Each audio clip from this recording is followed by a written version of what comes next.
I'm welcome to our YouTube channel, A Curve Solution. In this video, we will discuss about lifecycle of React, how data flow in React, and where we can use getDerivedstatefromprops and will receive props in React.js.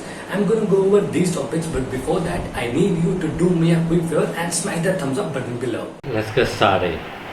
Start from data flow. If you are familiar with COBOL and SE, we have a top-down approach out there.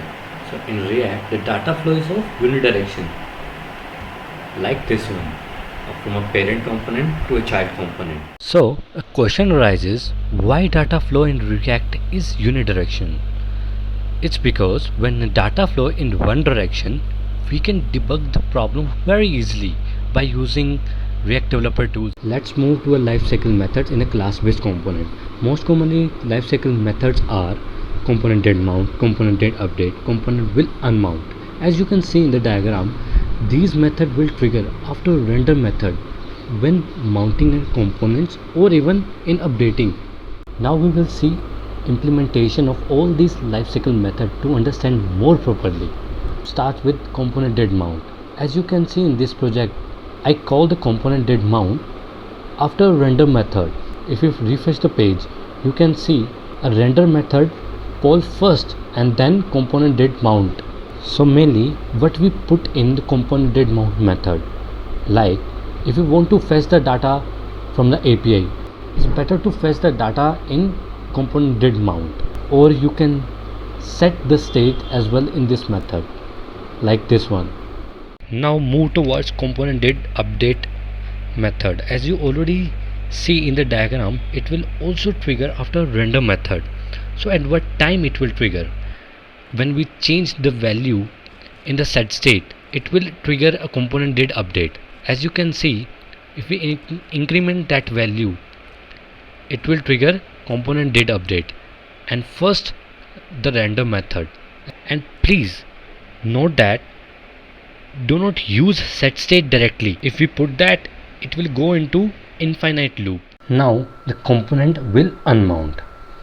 As you already know, when first mount, it will trigger render, then component did mount. It will trigger just before unmounting of component. It generally used in subscribing and unsubscribing things.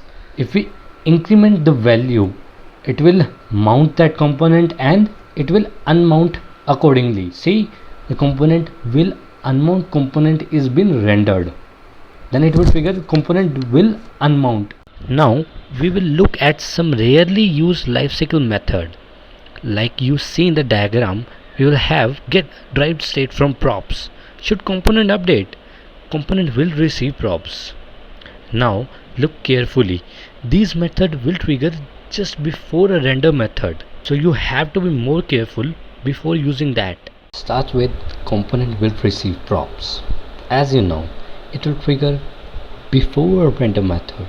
So what's the main use? If we have a prop value and it's been changing and we want to update a local state when the prop value is being changed. Meanwhile, it received the prop value before trigger the render method. So here we can increment the local state in a parent component. It will trigger a component will receive as a child component and it will update the states accordingly. Now move to should component update. So what's the main use of should component update? It will use to increase the performance of our application. Likewise, here is the situation, we don't want to render a component when the props value is greater than 3.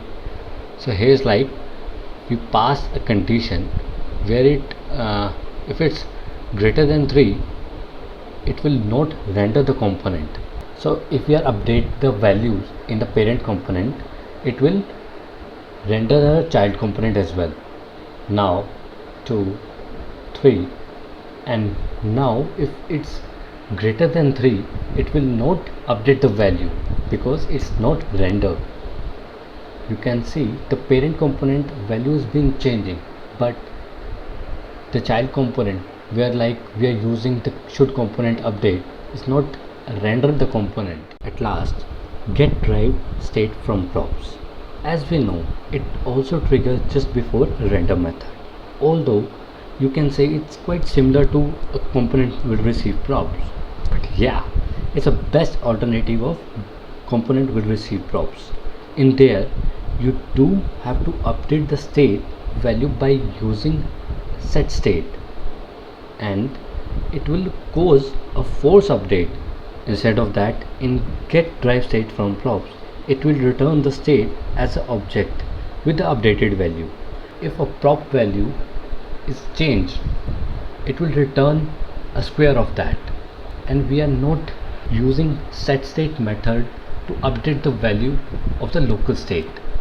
Without using a set state method, we are updating the values, and even you can pass the condition of according to the state or a props depending upon your situation. Okay, at last, if you like the video, hit the thumbs up button. Thank you so much.